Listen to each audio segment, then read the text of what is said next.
Pozdravljeni! Zopet je na vrsto prišel naš običajni komentar novic in tudi tokrat si bomo skupaj pogledali vse tisto, kar se je zanimivega zgodilo v preteklih dneh.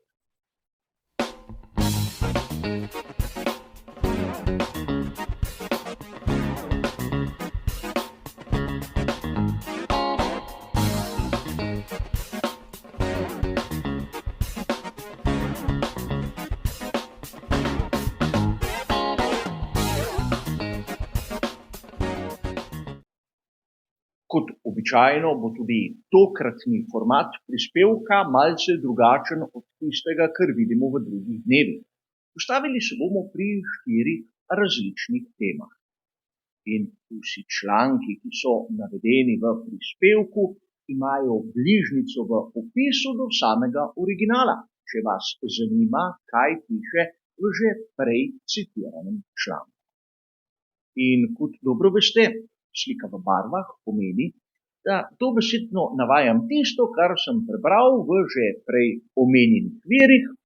Ko se slika spremeni v črno-belo, pa pomeni, da dodajam moje osebno mnenje, moj osebni komentar.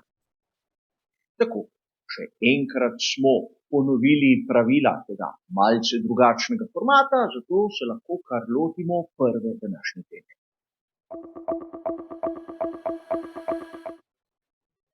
Angela Cullen se vrača. Tako smo lahko brali v mnogih člankih, ki so bili objavljeni v preteklih dneh. Sam navajam tistega, ki sem ga zasledil na spletnem portalu motorsport.com 21. januarja. Tu smo lahko prebrali, da fizioterapevtka se vrača v ekipo Project 44, torej v tisto skupinico ljudi, ki dobesedno skrbijo za dobrobit Lewisa Hamiltona.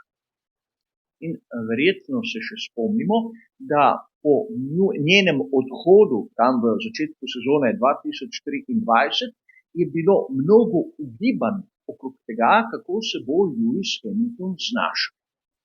In konec koncev moramo dodati še nekaj. V tem času je Angela Cullen skrbela za rojaka Marcusa Armstronga v seriji Indy. Ampak po zimi smo videli kar nekaj namigov na družbenih omrežjih, da bi se znalo to sodelovanje zopet vzpostaviti, in sedaj smo dobili tudi uradno potrdilo. A treba je dodati nekaj, da vsak voznik Formule 1 rabi nekoga, ki skrbi za njegovo dobro počutje. Fizioterapevti so seveda bistveni, da skušajo omiliti na primer vse tiste bolečine, ki jih ima voznik po hujšem ali pa tudi malce manj dramatičnem trku. A sam menim, da je prednost Angele Cullen verjetno nekje drugje. Ne toliko v njeni nedvomno visoki strokovnosti, kar se tiče fizioterapije, ampak pri tistem pristopu in seveda motiviranju Lewisa Hamiltona.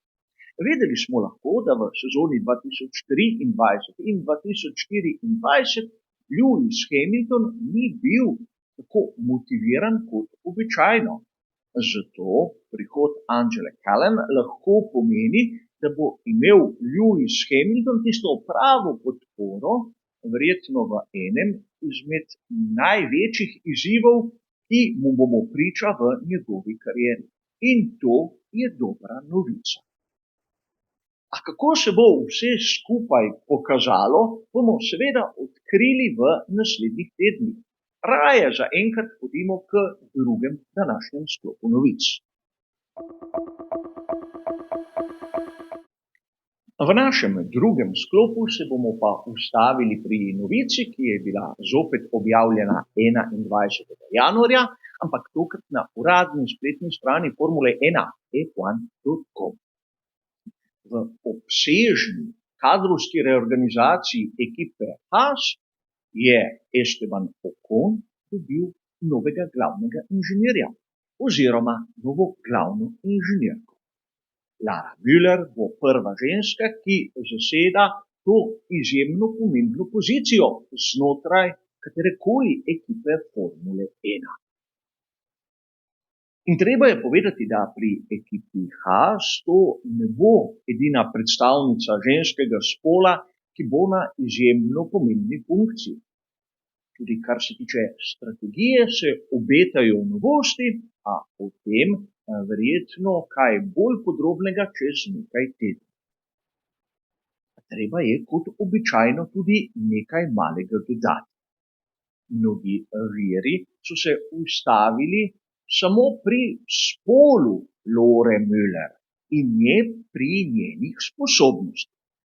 Pri ekipi Haas verjetno niso iskali tega, da bi bili zapisani v zgodovinskih knjigah kot tisti, ki so v ekipi imeli prvo glavno inženirko, ki je skrbela za bolid določenega voznika. Gledali so na to, da svojemu vozniku Estebanu Oconu ponudijo najboljše, kar lahko. In v tem trenutku je to Lara Müller. Marsikdaj razni komentatorji, pisci, avtorji pozabijo na bistvo Formule 1 in motošporta nasploh. Bistvo je seveda biti najhitrejši. Ne glede na spol, barvo kože, nacionalnost ali karkoli drugega. In zaradi tega, vsaj sam osebno menim, da iz takšnih zgodb ne bi smeli ustvarjati tako imenovane drame. A verjetno marsikdo se bo lahko strinjal z menoj, marsikdo pa tudi ne. Ni važno. Pojdimo raje k tretjem današnjem sklopu.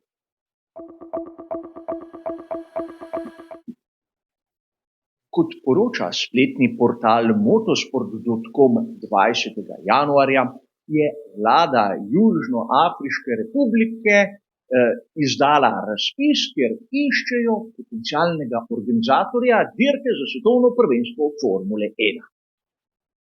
In marsikdo bo nad takšno novico navdušen, ampak marsikdaj se pozablja tisto, kar je bistveno. V letu 2022 smo lahko mi navdušenci brali mnogo člankov in poslušali mnogo zgodb o tem, kako bo že v sezoni 2023 dirka v Južnoafriški republiki. Nekateri so trdili, da je bila ta lokacija že na začasnem koledarju sezone 2023.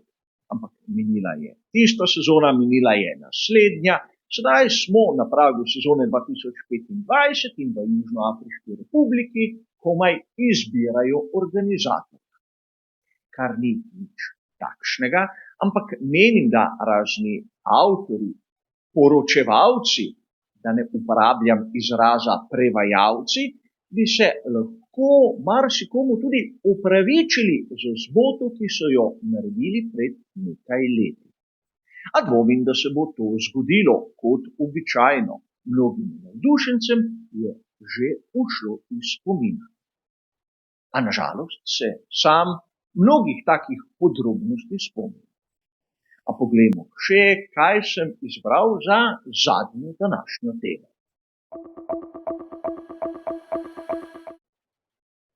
Za konec pa kot običajno tista malce bolj lahkotna tema. Danes se bomo ustavili v članku, ki je bil objavljen na spletnem portalu GP Blog 20. januarja. V njem smo lahko prebrali, kako so pri ekipi Racing Bulls predstavili njihovega novega voznika za sezono 2025, Isaka Hadjarja. Kot je že običajno v današnjih dneh, so napravili objavo in jo podali v družbena omrežja. Ampak tu je nekaj, kar bi lahko dejali simpatično. Izbrali so identično besedilo, kot ga je imel Lewis Hamilton na njegovi predstavitvi pri ekipi Scuderia Ferrari. In seveda tudi Hadjarju so na fotografijo namestili na to virtualno podoben plašč, kot ga je nosil Lewis Hamilton v Fiorano. In tu je treba dodati, da pri ekipi Racing Bulls imajo, vsaj po mojem videnju, dober smisel za humor. A po drugi strani so opozorili, da Formula 1 ni samo Lewis Hamilton ter scuderia Ferrari, ampak da se okrog tega lahko dogaja še marsikaj drugega. Prav s tem, ko je imel Isaac Hadjar skorajda identično objavo kot Lewis Hamilton, so pokazali, da pravzaprav v preteklih dneh je bila pozornost medijev, ampak tudi publike usmerjena samo na eno posamezno točko, kot da drugih ni. In to, po mojem videnju, ni prav. Res, Ferrari je Ferrari in tu je seveda tisti bazen publike bistveno večji. Ampak tudi ekipa iz Faence ima pravico priti v medije in če so primorani nekako izbrati tudi takšne metode, je najprej prav, da se nasmehnemo za trenutek, ampak v drugem trenutku je potrebno, da se tudi malček zamislimo. A vsak se lahko odloči o tem samem. Mi smo prišli do konca, tokrat že 4. letošnjega komentarja novic. Hvala za vašo pozornost in nasvidenje.